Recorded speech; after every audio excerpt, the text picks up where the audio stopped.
Bonjour à tous, donc ce matin on se retrouve pour faire la correction ensemble de l'exercice d'orthographe.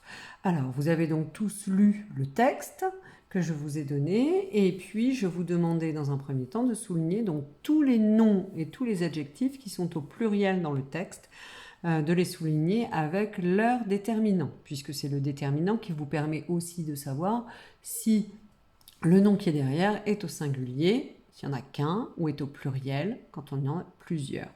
Donc vous devez avoir trouvé, comme moi, donc les groupes nominaux suivants. Donc ses cheveux, 2 morceaux, 3 noix, des bisous, ses petites sœurs, leur berceau, alors joli, leur petit nez rose, le marchand donc là, de journaux, les genoux, les os et enfin les clous. Donc voilà les groupes nominaux qu'il fallait trouver dans le texte et qui étaient donc au pluriel, donc qui étaient composés d'un déterminant et d'un nom et puis parfois de plusieurs adjectifs aussi. Alors ce que je vous demandais c'était d'entourer donc dans ces groupes les marques du pluriel et puis d'essayer de classer en fait ces différentes marques, c'est-à-dire comment est-ce que je peux former le pluriel d'un nom ou d'un adjectif. Alors le travail, moi je l'ai fait juste en dessous.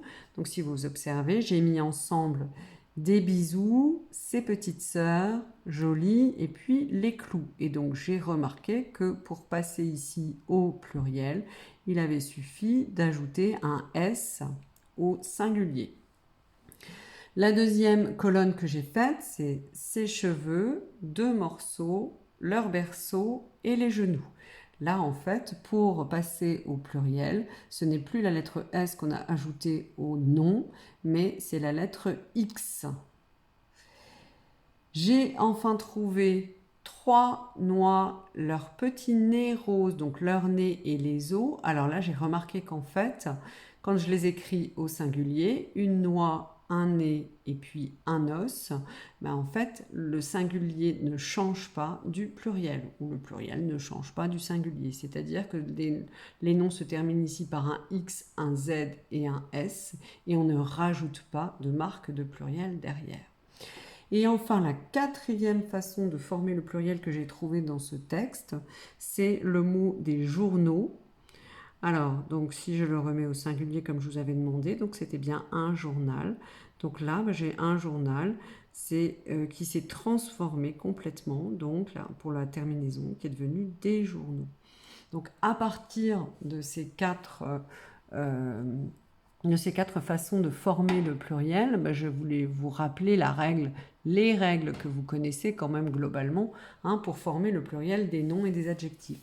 Donc en règle générale, on ajoute un S aux noms et aux adjectifs quand ils sont au pluriel. Donc comme dans les exemples, un mot, des mots, une fille jolie, des filles jolies. Mais comme la langue française est une belle langue faite de plein d'exceptions, eh bien, il y a plein d'exceptions à cette règle.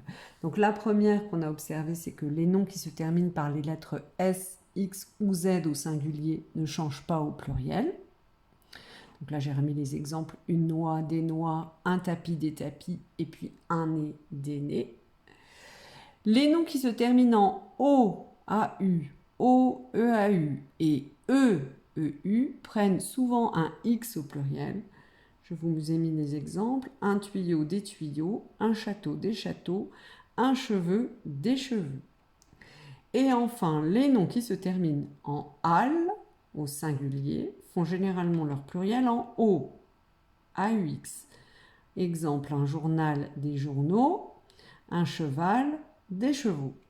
Alors bien évidemment, comme la langue française est une langue, on va dire, qui se complique un petit peu la vie, à ces exceptions, il existe encore d'autres exceptions qu'on verra la prochaine fois. Voilà.